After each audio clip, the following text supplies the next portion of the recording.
Alright, so this morning I think I'd like to teach you how to make bulletproof coffee, something that became popular a couple years back. Involves this brain octane oil or coconut oil. This is super refined coconut oil. Butter or ghee, clarified butter, so even more refined butter. Coffee, obviously. You can make pot coffee. Ultimately, you're going to want it to be strong, and that's nice. You're going to need a coffee maker, a blender, the oil, the ghee, and coffee. So we're going to go coffee pods. Oh, I need this. Now,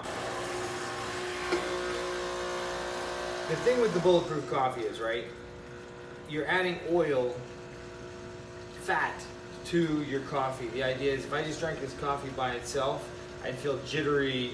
I'd feel like I maybe probably put too much caffeine in my body, and I'm now just kind of shocked. By adding the oil and the butter, the fat metabolizes slower, and it also is supposed to be fuel for your brain, because as you know, of course, your brain doesn't necessarily burn protein or carbohydrates, it burns fat as its fuel. So the whole theory is you're giving yourself brain fuel early in the morning, and that brain fuel is going to make your brain work faster, also because you've got the caffeine in there, or work better. As you can see, my brain is not working that great this morning. So what I'm doing is I'm doing just a double pull on my espresso shots, because it's more like an Americano, because I need a little more volume to my coffee. So I'm doing a double shot. Why don't we just get the mixing going here? Sometimes it takes a little longer. The recipe says a tablespoon. I do a teaspoon, so that's a third of what the recipe says. Oops, maybe a little more than a teaspoon.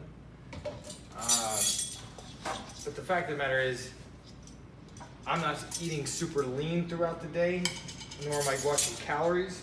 So I just feel I don't need a tablespoon of butter and oil. But I can tell you this, it definitely softens the blow and intensity of the coffee. And I just grabbed the fork to scrape off the extra butter. I probably should have used a knife.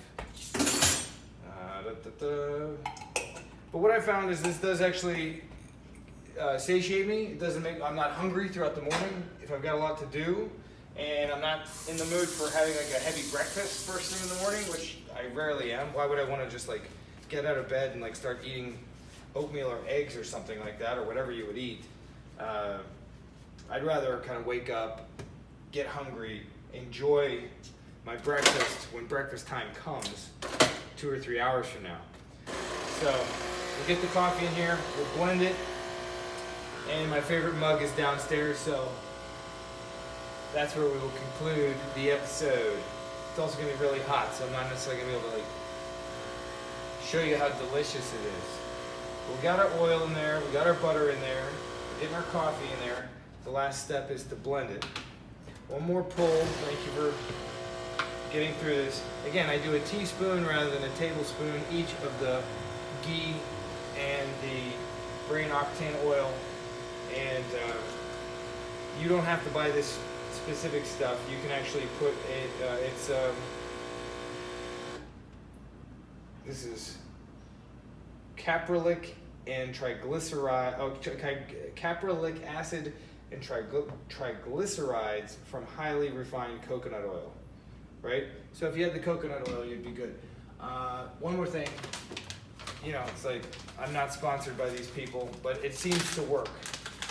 You can use their protein as well. When you put the protein in there, it gives you a little extra. Gives you a little protein first thing in the morning. So I dump a scoop of protein in there. Ugh. It does not look appealing at this stage of things. And I tell you what, it shows how far you can get off of normal.